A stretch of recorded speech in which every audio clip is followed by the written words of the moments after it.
अस्सलाम वालेकुम, मैं हूँ सादिया बतूल। सबसे पहले शामिल करेंगे आज की अहम खबरें। शेखुपुरा पाकिस्तान मुस्लिम लीग नून के डिविजनल जनरल सेक्रेटरी और रुकन पंजाब असम्बली पीर सैयद अशरफ रसूल ने कहा है कि पीटीआई जमहूरी अमल को सबूताज करने के लिए हर हथकंडा इस्तेमाल कर रही है जो मुल्क कौम से गद्दारी के मुतरादिफ है।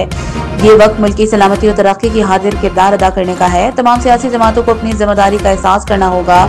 मुल्क की रोज बरोज बिगड़ती हुई मुआशी सूरत हाल और बेयकीनी की वजह से लोगों पर मायूसी फैल रही है। हालात का तकाजा है कि मुआशी इस्तेहकाम की खातिर किरदार अदा किया जाए ताकि अवाम के मसाइल के हल की राह हमवार हो सके।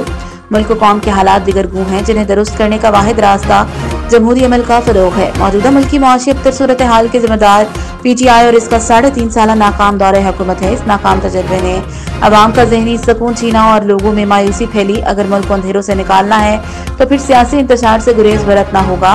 अवामी फलाह बहबूद के मनसूबों की तकमील में जितनी ताखीर होगी मसाइल में उतना ही इजाफा होगा। सियासी बेयकीनी की सूरत हाल भी बढ़ती चली जाएगी। हुकूमती कोशिशों से जमहूरी अमल को तक़वियत हासिल हुई है और मुल्क की तरक्की और अवामी खुशहाली के जारी सफर में रोज बरोज कामयाबियां हासिल हो रही हैं। वज़ीर आज़म शहबाज शरीफ पार्टी सदर मोहम्मद नवाज शरीफ के विजन की तकमील के लिए दिन रात कोशा हैं। उन्होंने खुद को हकीकी मानों में अवाम दोस्त और बासलाहियत लीडर साबित किया है जो मुल्क कौम को दरपेश बहरानों से निकाल कर मईशत की बहाली और अवामी खुशहाली यकीनी बना रहे हैं। अवाम को मायूसी से निजात दिलाकर खुशी और मसरत से सरशार करना।